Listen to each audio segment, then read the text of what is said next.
বাপিদা, আগামীকাল আই লিগের শেষ ম্যাচ দিল্লি এফসির সঙ্গে খেলছে মোহামেডান স্পোর্টিং।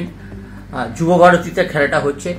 রাজ্য সরকার এগিয়ে এসেছে সহযোগিতার জন্য খুব অল্প সময়ের মধ্যে। আজকে আমরা দেখছিলাম মোহামেডান স্পোর্টিং মাঠে প্রচুর টিকিট সংগ্রহের জন্য প্রচুর ভিড় ছিল।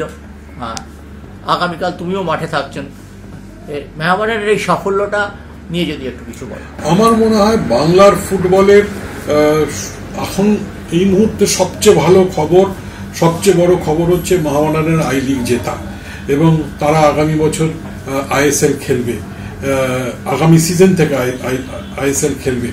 এটা একটা বিশাল আলোড়ন সৃষ্টিকারী খবর। আমি ওদের অভিনন্দন জানাচ্ছি। আমি ওদের টেন্টেও গেছিলাম অভিনন্দন জানাতে। খবরটা পাওয়ার সঙ্গে সঙ্গে আমি ফোন করেও মোহামেডান স্পোর্টিং এর প্রেসিডেন্টের সাথে কথা বলি, এবং আমার মনে হয় যে এটা বাংলার ফুটবলকে অনেক দূর এগিয়ে দেবে। এবং কারণ মোহামেডান স্পোর্টিং এর সাপোর্টার সারা ভারতবর্ষে, সারা পৃথিবীতে। মোহামেডান স্পোর্টিং ক্লাব যত এগোবে, যত শক্তিশালী হবে, তত বাংলার ফুটবলও শক্তিশালী হবে বলে আমি মনে করি।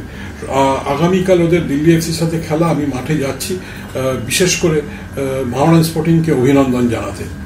বিজয় দশমীর অনুষ্ঠানে ওরা একটা করেছিল, প্রথমবার তুমি গিয়েছিলে, এবং তুমি গিয়ে কিন্তু ক্লাবে বলে এসেছিলে যে আমার দৃঢ় বিশ্বাস যে ফুটবলটা কলকাতা লিগে মোহামেডান খেলেছে, মোহামেডান আই লিগেও চ্যাম্পিয়ন হয়ে আইএসএল এ খেলবে। তোমার কথাটা কিন্তু একদম মিলে গেছে। একদম তাই, এবং এটা আমার কাছে সবচেয়ে আনন্দের খবর, খুশির খবর। অনেক ধন্যবাদ বাপিদা। ধন্যবাদ।